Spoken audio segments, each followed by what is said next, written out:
महाकारुणिक सम्यक संबुद्ध परम पूज्य बाबा साहब डॉक्टर अंबेडकर जी, प्रियदर्शी सम्राट अशोक, भारत भूमि पे जन्मे सभी संत महापुरुषों को कोटि कोटि नमन वंदन करते हुए मंच पे उपस्थित भिक्खु साक्य पुत्र राहुल जी, राष्ट्रीय उपाध्यक्ष भारतीय बौद्ध महासभा, भिक्खु संघपाला जी और समस्त भिक्खु संघ को नमन वंदन करते हुए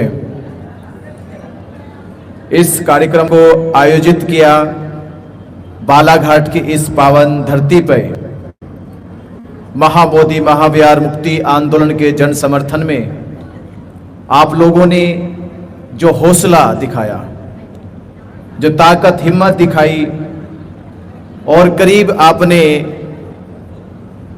अंबेडकर चौक पे, बाबा साहब अंबेडकर चौक पे जो 12 बजे पहुंच गए थे, 1 बजे पहुंच गए थे और करीब 3 घंटे आप लोगों ने इंतजार किया। तो मैं उसके लिए पहले आपसे ये क्षमा मांगता हूं कि हम लोग लेट पहुंचे पर आप लोग पहले पहुंच गए, और आपको मेरी ओर से नमो बुद्धाय, जय भीम। महाबोधि महाविहार मुक्ति आंदोलन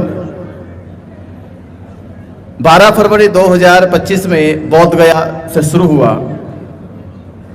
और धीरे धीरे पूरे देश में तीसरी बार ऐसा हुआ कि भारत के बौद्धों की उम्मीद जगने लगी, भारत के बौद्धों में चेतना उत्पन्न होने लगी, चेतना शक्ति जागृत होने लगी कि हम इस बार महाबोधि महाविहार मुक्त करके रहेंगे। इस बार भी उम्मीद जगने लगी कि ये देहातों में गणित होता है कि एक बार कोई काम नहीं हुआ, चलो कोई बात नहीं, पहली बार हो नहीं सकता, दूसरी बार काम नहीं हुआ, ये बात भी समझ में आती है। पर गांव की कहावतों में कभी ये ऐसा नहीं होता कि पहली बार काम नहीं हुआ गई बात, दूसरी बार काम नहीं हुआ गई बात, पर तीसरी बार वो काम पूरा होता है। ये इस बार का आंदोलन तीसरी बार का आंदोलन है, तो इस बार पूरा जरूर होगा। ये तीसरी बार का आंदोलन आज पूरे भारत के बौद्धों की ताकत शक्ति बना है, पर ये उतनी शक्ति नहीं बना, उतनी ताकत नहीं बना जितनी ताकत चाहिए महाबोधि महाविहार को मुक्त कराने के लिए। अगर उतनी ताकत होती, अगर उतनी शक्ति होती, तो भारत में बहुत सारे आंदोलन हमने और आपने देखे। आंदोलनकारी के ऊपर या तो मुकदमा सच्चा होगा, झूठा मुकदमा बहुत कम होता है। मराठाओं ने अभी महाराष्ट्र में 4 दिन के लिए मुंबई जाम करी, 4 महीने तैयारी करी,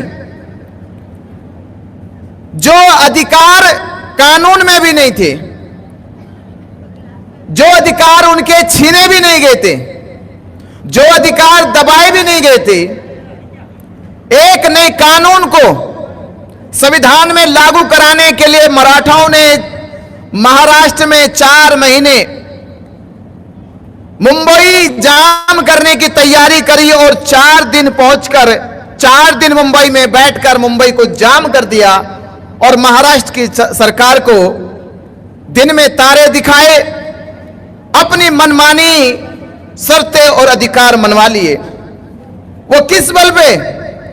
जिसका कोई नियम नहीं, कोई अधिकार नहीं, कोई नीति नहीं, पर उनके पास ताकत थी, पास में ताकत थी, शक्ति थी। और जिसके पास ताकत होती, शक्ति होती है, ताकतवर व्यक्ति कानून तोड़ भी सकता है और कानून बना भी सकता है। कानून उसी के लिए बनाए जाते हैं जो ताकतवर होते हैं। बाबा साहब अम्बेडकर जी के पास उस समय ताकत थी, शक्ति थी, ज्ञान की, विद्वता की ताकत थी। नहीं तो आप सोचिए, उस समय जो बाबा साहब अम्बेडकर जी को स्कूल में पढ़ने तक नहीं देना चाहते थे, जो संविधान सभा में भेजना देना नहीं चाहते थे, वो बाबा साहब अम्बेडकर जी का लिखा संविधान कैसे स्वीकार कर ले? पर स्वीकार करना मजबूरी थी, क्योंकि बाबा साहब अम्बेडकर जी के पास विश्व की सबसे विद्वता की, ज्ञान की ताकत थी, इसलिए स्वीकार करनी पड़ी। उसी ताकत के बदौलत बाबा साहब अम्बेडकर संविधान सभा में संविधान लिख रहे, हमारे पास ताकत नहीं थी, इसलिए 6 जुलाई 1949 को बीटी एक्ट नाम का कानून बनाया। यह लड़ाई 134 साल से चल रही। 1890 में यह लड़ाई शुरू हुई। 60 साल के बाद पहला प्रयास पंडित जवाहरलाल नेहरू, उस समय के प्रधानमंत्री, डॉक्टर राजेंद्र प्रसाद, उस समय के राष्ट्रपति ने मिलकर 6 जुलाई 1949 में BT act, Buddhist temple act बनाया। यह एक्ट जब बनाया गया, जिस समय भारत में आंदोलन भी नहीं था, 1949 में महाबोधि महाविहार मुक्ति का आंदोलन नहीं था, कोई इमरजेंसी नहीं थी, कोई सरकार के ऊपर दबाव नहीं था, और ऐसी कौन सी मजबूरी आई कि 6 जुलाई 1949 को बाबा साहब अम्बेडकर जी उस समय संविधान सभा में संविधान लिख रहे। संविधान सभा के अध्यक्ष डॉक्टर राजेंद्र प्रसाद, यानी बात तो होती होगी, रोज बात होती होगी, रोज ना कोई चर्चा होती होगी, क्योंकि आजाद भारत का संविधान लिखा जा रहा है। पंडित जवाहरलाल नेहरू देश के प्रधानमंत्री, बात तो होती होगी, क्योंकि बाबा साहब अम्बेडकर जी भी दिल्ली में रहते हैं, डॉक्टर राजेंद्र प्रसाद भी उस समय दिल्ली में रहते हैं, पंडित जवाहरलाल नेहरू भी उस समय दिल्ली में रहते हैं। जब दिल्ली में रहते हैं और संविधान सभा में बाबा साहब अम्बेडकर संविधान लिख रहे, और करीब करीब संविधान का लिखने का काम पूरा हो गया। करीब करीब का मतलब है 26 नवंबर 1949 को संविधान सभा में संविधान पेश किया गया, कि लिखा गया है। और बीटी एक्ट बनाया कब गया? 6 जुलाई 1949, यानी 4 महीने 20 दिन पहले बनाया गया। तो 4 महीने 20 दिन पहले बनाया गया, एक भी बार बाबा साहब डॉक्टर अंबेडकर जी से बात क्यों नहीं की गई? ये चोरी चोरी छिपे छिपे बना कानून है। इस कानून को जब 26 जनवरी 1950 को संविधान लागू हुआ, तो पंडित जवाहरलाल नेहरू की जिम्मेदारी थी, डॉक्टर राजेंद्र प्रसाद की जिम्मेदारी थी कि वो बाबा साहब अम्बेडकर जी से डिस्कस करते कि संविधान लागू हो रहा है, ये एक्ट बनाया गया था, इस एक्ट संविधान में भी कहीं ना कहीं जोड़ दिया जाए। अब 1949 से लेकर आज तक भी भारत के संविधान में बीटी एक्ट कानून जोड़ा नहीं गया। यह एक्ट रखा गया था बिहार के राज्यपाल और मुख्यमंत्री की शक्ति के अधिकार में, यानी वो इसका उपयोग करेंगे, संविधान इसका उपयोग नहीं कर सकता। इसलिए रखा गया सब मुख्यमंत्री राज्यपाल के अधिकार में कि अगर संविधान में जुड़ जाएगा तो संविधान ने भारत के प्रत्येक नागरिक, जाति, धर्म, संप्रदाय, समूह के वर्गों के लोगों को समान अधिकार दिए हैं, बराबरी के अधिकार दिए हैं, चाहे वो धार्मिक हो, चाहे वो जातीय हो, चाहे व्यक्तिगत हो, वो प्रत्येक अधिकारों से प्रत्येक नागरिक को समान अधिकार मिले। अगर संविधान में जोड़ा जाता तो ये कहीं ना कहीं बौद्धों के समान अधिकारों का उल्लंघन करता, तो ये रद्द हो सकता था तभी, पर इसे चोरी छिपे आज तक चालू रखा गया। सवाल इस बात का है कि डॉक्टर राजेंद्र प्रसाद, जिनके नाम के आगे डॉक्टर लगता हो, पंडित जवाहरलाल नेहरू जो एडवोकेट हो, कानून की पढ़ाई जानते हो, पर एक मोटी सी मोटी बात वो समझ नहीं पाए, जिस बात को गांव का मामूली से मामूली आदमी समझ सकता है कि कोई भी किसी भी उसके लिए डिग्री की, उसके लिए किसी बड़ी पढ़ाई की जरूरत नहीं है। कोई पूछे कि मस्जिद है तो मस्जिद का प्रबंधन किनके पास होना चाहिए, तो कोई भी गांव का देहात का आदमी कह देगा मुसलमानों के पास होना चाहिए। इसमें पूछने की कौन सी बात है? चर्च, गिरजाघर, इनका प्रबंधन किनके पास होना चाहिए, कोई भी कह सकता है ईसाई पोप, पास्टर, पादरी के पास होना चाहिए, क्योंकि ये बातें व्यवहारिक है, सामान्य बातें हैं, इसके लिए कोई पढ़ाई की आवश्यकता नहीं है। हिंदू मंदिर है, किसका प्रबंधन होना चाहिए, कोई भी कहता है हिंदू पुजारी रहे, हिंदू महंत रहे, गुरुद्वारे है, कोई भी कह सकता है सिख गुरु रहे। तो ये मोटी बात है, इसके लिए पढ़ाई लिखाई की आवश्यकता तो नहीं है, ये तो व्यवहारिक बात है, सामान्य जीवन में सब लोग करते जानते हैं। पर इस बात को भी डॉक्टर राजेंद्र प्रसाद, पंडित जवाहरलाल नेहरू ने समझ पाए कि महाबोधि महाविहार जो बुद्ध विहार है, जिसको बौद्ध अनुयायी जिसका प्रबंधन देखते, उसकी पूजा वंदना करते हैं, तो ये किसको मिलना चाहिए? ये बात उस समय के पढ़े लिखे डॉक्टर राजेंद्र प्रसाद को नहीं आई, पढ़े लिखे पंडित जवाहरलाल नेहरू को नहीं आई, और उन्होंने एक्ट बनवा दिया और एक्ट बनवाया कि 4 बौद्ध 4 हिंदू 1 गया जिले का डीएम इस कमेटी के लोग रहेंगे। पहले तो यही इन्होंने अन्याय किया, जब भारत के किसी भी हिंदू मंदिर में बौद्ध नहीं है, न्याय की जो कहते कि न्याय किया, भाईचारा बनाया, समरसता लोगों में पैदा हुई, बताई उन्होंने बातें। तो हम पूछ रहे हैं उनसे कि क्या भारत के किसी हिंदू मंदिर में किसी बौद्ध का नाम है? कोई नाम ही नहीं है। आप 4 सदस्य का तो छोड़िए, 3 सदस्य, 2 सदस्य, 1 सदस्य, कोई कमेटी बना दो, दिखा दो। अभी राम मंदिर इतना चर्चित था, कम से कम वो भी विष्णु के अवतार थे। राम को भी आप विष्णु के अवतार करें, बुद्ध को विष्णु के अवतार करें, तो आधा आधा बांट देते, आधा बुद्ध का आधा राम वालों का, तो लगता है कि आप बराबरी की बात कर रहे। उस समय केवल पंडित जवाहरलाल नेहरू को और डॉक्टर राजेंद्र प्रसाद को कुछ पंडित पुरोहितों ने उनके कान में एक फूंक मार दी। वो फूंक मारने से पहले कहानी समझना, वो फूंक कैसे लगी। हरिद्वार जिले के हंस और हंसनी ने कहा कि हमें हरिद्वार रहते रहते वर्ष बीत गए, अब यहां से मन उब गया, किसी और जगह लेकर चलो। तो हंस ले चल पड़े उन्हें राजस्थान, और राजस्थान गए थे वो जून के महीने में, और जून के महीने की आप गर्मी जानते हो राजस्थान की, मतलब ऐसी धूप, ऐसी गर्मी की रेत से आग उगलती है, आसमान से आग टपकती है। तो उस तेज गर्मी में वो राजस्थान चले गए, तो उड़ी रहे थे दोनों आसमान में। तो हंसनी हंस से कहने लगी, कहां रुकोगे, कहीं कोई रुकने का ठिया है? तो हंस कहने लगा, मैं दूर तक देखता हूं, जहां तक देखता हूं वहां तक तपतपाती रेत दिखाई देती है, ये गर्म रेत पे कहां रुकोगे? झुलस जाओगे, जल के मर जाओगे। तो हंसनी कहने लगी, इससे तो अच्छा अपना हरिद्वार था, कम से कम नदी, झरने, तालाब, पानी, पहाड़ियां सब कुछ थे, हरियाली हरियाली थी, और यहां तो गर्म ही गर्म रेत है, सुनसान ही सुनसान है, वीरान ही वीरान है। तो दूर कहीं उन्हें एक बबूल का पेड़ नजर आया, उस बबूल के पेड़ पे जाके बैठे, और हंसनी जो सवाल कह रही थी कि पूरी की पूरी जो जमीन दिखाई दे रही है, ये सुनसान दिखाई दे रही है, वीरान दिखाई दे रही है, ये आग उगल रही है। तो तभी उल्लू बोल पड़ा, उल्लू बोल के बड़ा, वो हंस पड़ा। तो जैसे उल्लू हंसा तो हंस ने कहा, इसी कारण तो ये धरती वीरान पड़ी है कि यहां उल्लू बैठे हैं, इसलिए बड़ी वीरानी हो, इसलिए धरती आग उगल रही है कि उल्लू बैठे हैं। उल्लू को गुस्सा आ गया। उल्लू ने कहा कि मेरे घर पे, मेरे इलाके में आके मेरी बुराई, मेरी हंसी उड़ा रहे हो, कोई बात नहीं बेटा, तुम्हें सबक सिखाया जाएगा। तो कल अगले दिन हुई, तो उल्लू ने हंस की पत्नी हंसनी का हाथ पकड़ लिया, और जैसे हाथ पकड़ा तो हंस ने देखा, अरे ये कौन सी जोर जबरदस्ती है? बोले कौन सी जोर जबरदस्ती क्या? अरे मेरी शादी हुई है, मेरी पत्नी है, तुम कौन? बोले तू कहां का आदमी, शकल ना मिलती, रूप ना मिलता।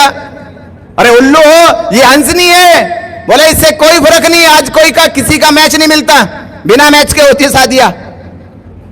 तो शादी हो गई, हंस तो परेशान बेचारा, बोले जो जोर जबरदस्ती बड़ी भारी पड़ गई उसे, वो दुखी हुआ, उसने जतन करे, बहुत प्रयास करे, पर उल्लू ने एक भी बात हंस की नहीं सुनी। आखिरकार हंस बेचारा दुखी एक पंचायत का जो सरपंच था उसके पास गया, और उस गांव का सरपंच जो था वो गधा था, और गधे के सामने जाके अपनी बात रखी कि मेरे साथ ऐसा ऐसा हादसा हो गया है, मेरे साथ न्याय किया जाए, मैं आपके यहां पे आया हूं। तो गधा भी सोचने लगा, भाई हम भी इनके यहां जाते हैं हरिद्वार देहरादून घूमने, ये बड़ा मान सम्मान आदर करते हैं, अगर हमारे इलाके में आके, हमारे एरिया में आके इसका असम्मान होता है, इनका अपमान होता है, तो ये तो गलत बात है, हमारे यहां बेइज्जती होगी। तो उसने अपनी सेक्रेटरी सचिव को बुलाया, जो सचिव का नाम था लोमड़ी। तो लोमड़ी आई, लोमड़ी को बात बताई गई सारी। लोमड़ी ने कहा कोई बात नहीं, कल पंचायत करते इस उल्लू के नाम की। कल पंचायत हुई, और जब पंचायत हुई, पंचायत में सारी दलीलें सुनी गई, सारी गवाही सुनी गई। तो सारी दलीलें, सारी गवाही जा तो रही थी हंस के पक्ष में ही, तो गधा फैसला देने वाला था। तो हंस, वो जो सेक्रेटरी थी उनकी लोमड़ी, एक बात ध्यान रखना, जब राजा गधे हो तो उनके जो सेक्रेटरी होती है या उनके पीए होते हैं, होशियार होते हैं लोमड़ी की तरह। क्योंकि वो रखती ऐसे कि उनको तो अकल है नहीं, तो कोई अकल देने वाला चाहिए उनको। तो अकल देने के लिए लोमड़ी रखी उन्होंने। तो लोमड़ी बोली, सुनो गधे, थोड़ा होश में फैसला देना। अगर तुमने हंसनी को हंस के साथ भेज भी दिया, तुम्हारे हाथ क्या लगेगा? अरे ये एक वोट है, ये भी नुकसान में हो जाएगा तुम्हारा, कल बगावती बन जाएगा, वोट नहीं देगा चुनाव में। और कम से कम इसके घर पे जाओगे तो नाश्ता पानी भी मिलेगा, कुछ खाने पीने को। तो ये फैसला हंस के पक्ष में ना देकर किसके पक्ष में दिया जाए? ये उल्लू के पक्ष में दिया जाए। और गधे ने वही काम किया। गधे की तो बुद्धि नहीं चलती, तो गधे ने लोमड़ी की बात मानी। और लोमड़ी की बात पे इसलिए मैं कह रहा हूं कि गधे राजाओं को दिमाग ही नहीं होता कि सही क्या गलत क्या। तो लोमड़ी की बात मानी, और लोमड़ी की बात मान के उसने फैसला हंस उल्लू के पक्ष में सुना दिया। हंस रोया बेचारा और चला गया। तो जब रोता गया तो रास्ते में उल्लू ने उसको रोका और कहा कि रुको, घबराओ मत, मैं तो केवल तुम्हें इतना दिखाना चाहता था कि तुम उस दिन बबूल के पेड़ पे बैठ के ये कह रहे थे कि ये धरती, ये जगह, ये जहां सारा सुनसान इसलिए पड़ा है कि यहां उल्लू बैठे हैं। तो मेरे भाई, यहां उल्लू के बैठने से सुनसान या वीरान नहीं हुई है धरती, ये गधे जो राजा बैठ गए, इनकी वजह से दुनिया ये जहां वीरान हुआ है। तो ये गधे जो बैठ गए थे, तो वो उस समय क्या हुआ कि वो 4 प्रकार के लोग, लोमड़ियां आई, और लोमड़ियों ने हमारे गधे राजाओं को ये कान में डाल दिया कि महाबोधि महाविहार इसलिए हमें मिलना चाहिए कि भगवान बुद्ध विष्णु के अवतार है। मतलब ये वाली बात उनके दिमाग में डाल दी। डॉक्टर राजेंद्र प्रसाद, पंडित जवाहरलाल नेहरू, बुद्धिमान लोग दोनों, और वो कह रहे कि पंडितों की 4 पंडों की बात मान ली कि भगवान विष्णु के अवतार है। तो कोई तो तर्क होना चाहिए, कोई तो सत्यता होनी चाहिए।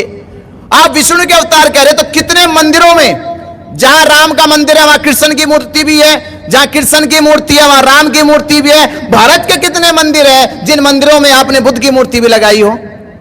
जब आप जब आप विष्णु के अवतार राम को भी कहते हैं, कृष्ण को भी कह रहे, बुद्ध को भी कह रहे, तो कम से कम बराबर का हकदार तो होना चाहिए, पर आपने वो हक नहीं दिया। तो कोई तर्क तो करना चाहिए था।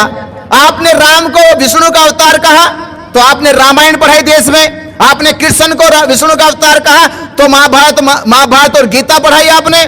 पर जब आप भगवान बुद्ध को विष्णु का अवतार कह रहे, तो हमारे उन राजाओं को पूछना चाहिए था, क्या आप लोगों ने बुद्ध की शिक्षा का त्रिपिटक धम्मपद पढ़ाया?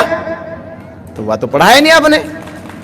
तो जब आपने बुद्ध की शिक्षा का नहीं पढ़ाया, बुद्ध का दर्शन नहीं पढ़ाया, तो किस आधार पर कह सकते हो कि भगवान बुद्ध विष्णु के अवतार थे? इसका मतलब झूठा है।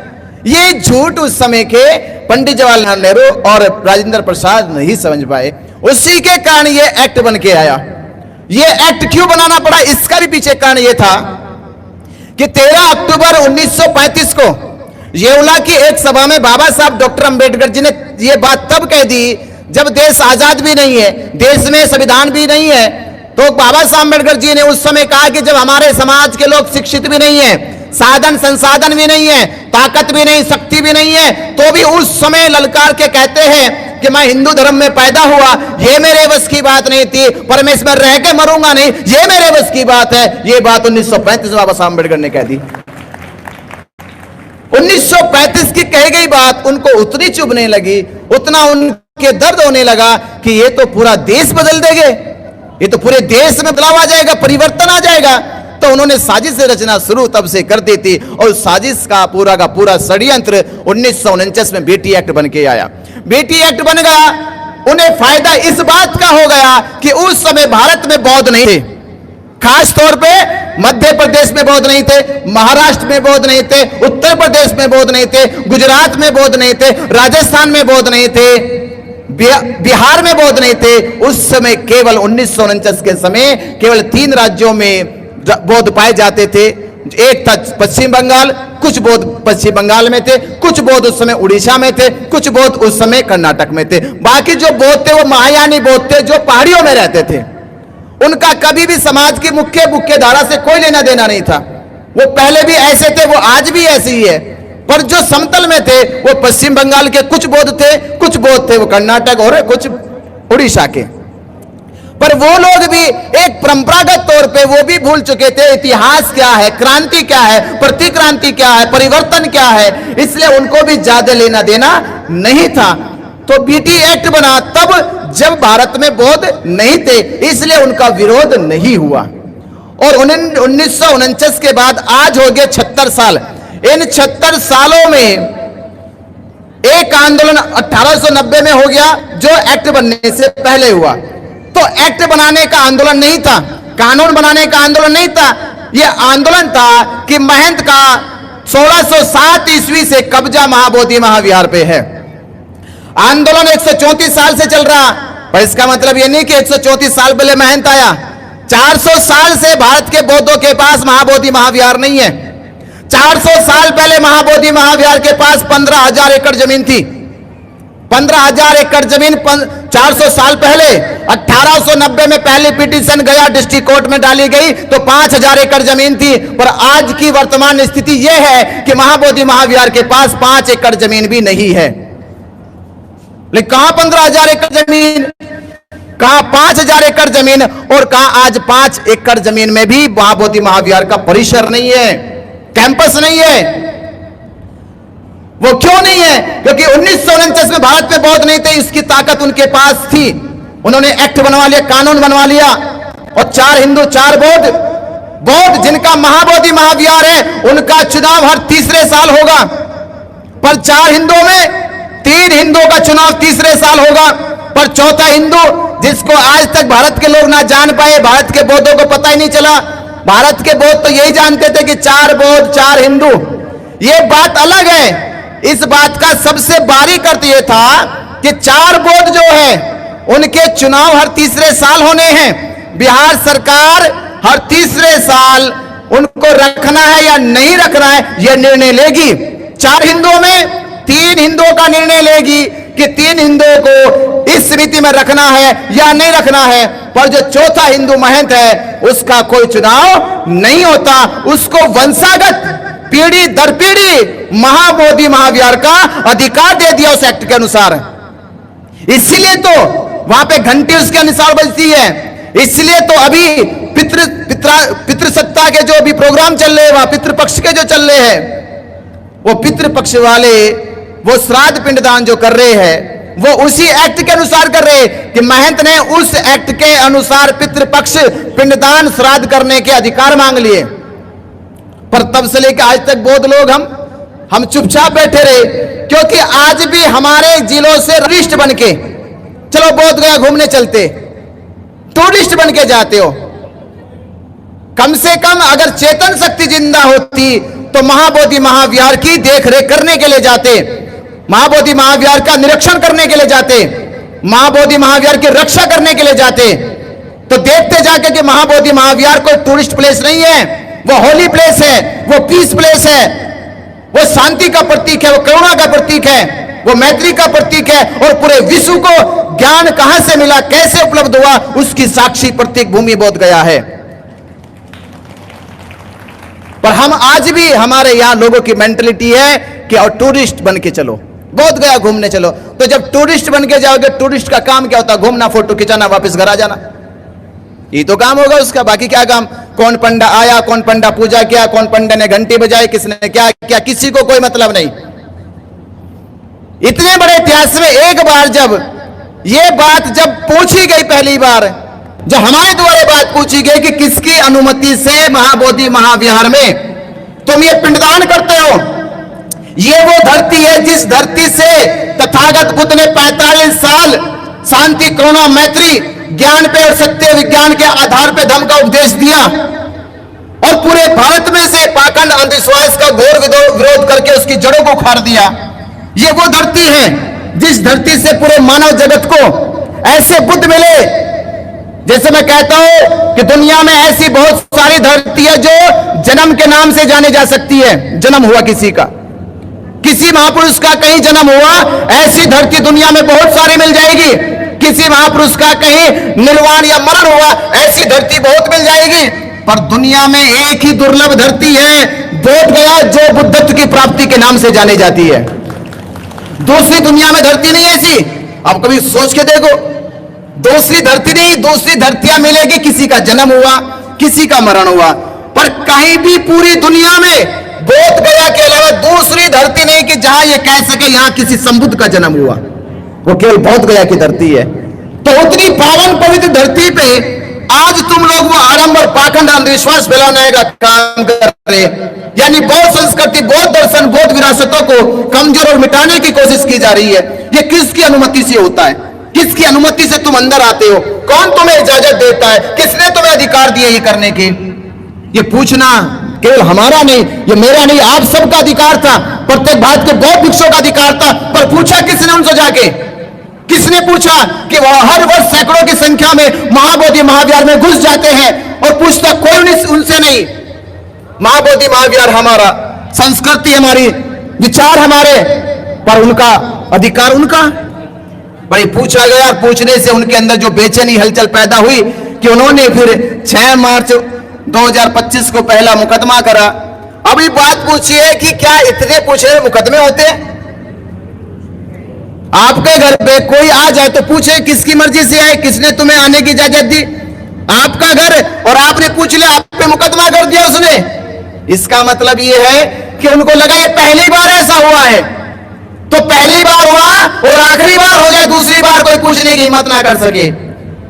उन्होंने इस कारण लगा, और उसका असर यह तो हुआ कि मुकदमा हुआ, पर उनके अंदर एक डर भी पैदा हो गया कि देश के बौद्धों को सच्चाई पता चल गई थी कि महाबोधि महाविहार के भीतर क्या होता है, वो अंदर क्या करते हैं, ये पंडित पुरोहित अंदर बैठ के कौन सा पाखंड अंधविश्वास फैलाने का काम करते हैं, ये सच्चाई देश के बौद्धों को पता चल गई थी। इसलिए तब से प्रशासन का षड्यंत्र था कि वीराचार्य को इस आंदोलन से अलग किया जाए। और वो तारीख जब हमने कहा कि 12 तारीख 12 लाख बौद्ध गया, चलो, क्योंकि ये चीज तो मुझे समझ में आने लगी थी कि ये आंदोलन सबूतों से नहीं जीता जाएगा, गवाहों से नहीं जीता जाएगा, अवशेषों से नहीं जीता जाएगा। आप अवशेषों की लड़ाई लड़ रहे, महाबोधि महाविहार कोई अवशेष नहीं है, वो विशेष है, उसके टुकड़े नहीं है, वो तो आजाद है, आबाद है। जहां लोग अवशेषों की लड़ाई लड़ते हैं वहां लोग कहते हैं कि यहां तो हमारे अवशेष मिले। आपके पास पूरा महाबोधि महाविहार विशेष रूप से खड़ा है, तो क्या सबूत चाहिए? और आपको क्या गवाह चाहिए अब आपको? पर लड़ाई गवाहों के सबूतों की, अवशेषों की नहीं है, ये लड़ाई थी ताकत, एकजुटता और एकता की। ये ताकत कह रही थी कि जब तक भारत के बौद्धों की ताकत दिखाई नहीं देगी तब तक सरकार को और पंडित पुरोहितों को बात समझ में नहीं आएगी। तो पंडित पुरोहितों पर सरकार को बात समझ में आए, इसलिए हमें ताकत इकट्ठा करनी थी। तो 12 तारीख को 12 लाख बौद्ध चल के आए, और बोध गया में, पूरे बोध गया के अलग अलग चौराहों पे बौद्ध उपासक चक्का जाम कर दे, तो सरकार को कम से कम ये पता चलेगा कि महाबोधि महाविहार पे से जो बीटी एक्ट बनाया गया है उसे रद्द करना पड़ेगा और महाबोधि महाविहार मुक्त करना पड़ेगा। पर यह साजिश उन्होंने चालू कर दी, और अगले दिन बुद्ध पूर्णिमा से मुकदमा करा। 3 मुकदमे तब किए, 1 मुकदमा पहले किया, 4 मुकदमे फर्जी करके 68 दिन की जेल काटी। उनको लगा, ये सोचा भी होगा कि पहला आंदोलन हमने खत्म कर दिया, दूसरा आंदोलन हमने खत्म कर दिया, तीसरा आंदोलन खत्म हो जाएगा। और उन्होंने जेल जाने के 2 दिन बाद जो 2 महान बोध गया में धरना चल रहा था, वो धरना वहां से हटवा दिया, खत्म कर दिया। पर जेल से निकलने के बाद हमने यही कहा कि आपने जेल में भेजा, फर्जी मुकदमे लगाए, और आपने धरना हटाया, धरना खत्म किया है। पर यह हमारा संकल्प है, हमारा यह विश्वास है कि हम देश से आंदोलन खत्म होने नहीं देंगे। देश के कोने कोने में महाबोधि महाविहार मुक्ति का आंदोलन जिंदा करेंगे और मजबूत करेंगे। और मजबूत करने के लिए दीक्षा भूमि नागपुर से ये धम्मध्वज जन संवाद यात्रा शुरू की गई कि हमें मालूम था जब तक भारत के बौद्धों को जगाया नहीं जाएगा, जागरूक नहीं किया जाएगा, एकजुट नहीं किया जाएगा, तब तक ये लड़ाई जीती नहीं जा सकती। ऐसे ही 134 साल से लड़ाई लड़ी नहीं जा रही है। 134 साल कितना लंबा समय होता है? 6 पीढ़ियां चली गई, 7वीं पीढ़ी में आप बैठे हो। 6 पीढ़ियां पहले चली गई, 7वीं पीढ़ी में आप बैठे हो।